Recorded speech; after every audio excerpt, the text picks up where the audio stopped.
প্রতি আমি জোর দাবি জানাচ্ছি। আমি আমার এলাকার দুই একটি দাবি এবং বৃহত্তর সিলেটের দুই একটি দাবি উপস্থাপন করতে চাই মাননীয় স্পিকার। একটি হচ্ছে যে আপনারা জানেন আকস্মিক বন্যায় গত 2022 সাল এবং আজকে 2024 সাল 360 আউলিয়ার স্মৃতিধন্য এই সিলেট তলিয়ে গেছে। শহরের অধিকাংশ স্থানে এমন কোনো বাসা নেই যেখানে কোমর পানি না হয়েছে। এই বন্যায় যে হাজার হাজার কোটি টাকার ক্ষতি হচ্ছে, সিলেটবাসী যে বন্যা প্লাবিত হচ্ছে, যদিও অনেক বিশেষজ্ঞরা মনে করেন যে মিঠামইনের এই সড়কটি অপরিকল্পিত হওয়ার কারণে, ব্রিজ কম থাকার কারণে সিলেটে আকস্মিক বন্যা হচ্ছে, সেটাও তলিয়ে দেখার সময়ের দাবি আমি মনে করি মাননীয় স্পিকার। আরেকটি প্রস্তাব আমি করতে চাই যে মাননীয় পানি সম্পদ মন্ত্রী মহোদয় এখানে আছেন, তিনি সিলেট সুনামগঞ্জ সফর করেছেন, আমাদের কনস্টিটিউয়েন্সির খবর তিনি নিয়েছেন, ধন্যবাদ তাকে। কিন্তু এই সংসদ অধিবেশনের পরপরই তিনি সিলেটে গিয়ে, আমরা আমন্ত্রণ জানাচ্ছি সিলেটের সংসদ সদস্য যারা আছি আমরা সবাই উপস্থিত থাকব, এখানে সিলেটের মেয়র সহ আমরা গণ্যমান্য সবাই উপস্থিত থেকে এর কারণ এবং প্রতিকার চিহ্নিত করা খুবই প্রয়োজন বলে আমি মনে করতেছি। এ বিষয়ে মাননীয় মন্ত্রী উদ্যোগ নেবেন, আমাদের পক্ষ থেকে যে সহযোগিতার প্রয়োজন সেটা। এবং এখানে সুরমা কুশিয়ারা খননের ব্যাপারটা এসেছে, এই নৈবতা হারানো নদীগুলোর কারণে এটি একটি অন্যতম কারণ। আমার সংসদীয় আসনের একটি থানা হচ্ছে কানাইঘাট উপজেলা, যেখানে লুবা কুয়ারিতে ভারতের পাহাড়ি ডল থেকে নেমে আসা হাজার কোটি টাকার পাথর প্রতি বছর আমদানি হতো।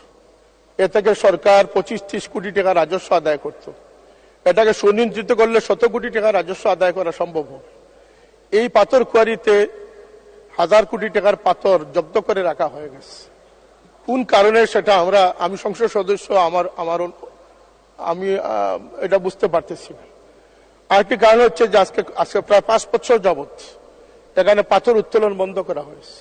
এটিও বন্যার একটি কারণ, কারণ এই পাথরগুলো অপসারণ করলে এই জায়গাটা গভীর হয় না, আর গভীর না হওয়ার কারণে ফ্লাড আরো সহজ হয়।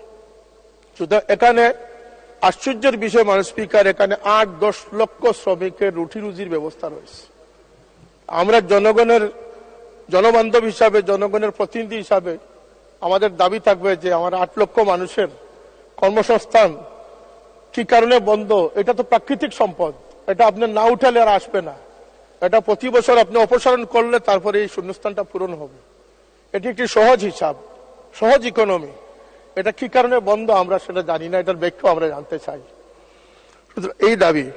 আরেকটি দাবি হচ্ছে আমার জকিউল খানাইঘাটে বন্যায় যে সমস্ত বাড়িঘর ক্ষতিগ্রস্ত হয়েছে, আমি নিজ চোখে দেখে এসেছি। আর 1 মিনিট শেষ করবেন।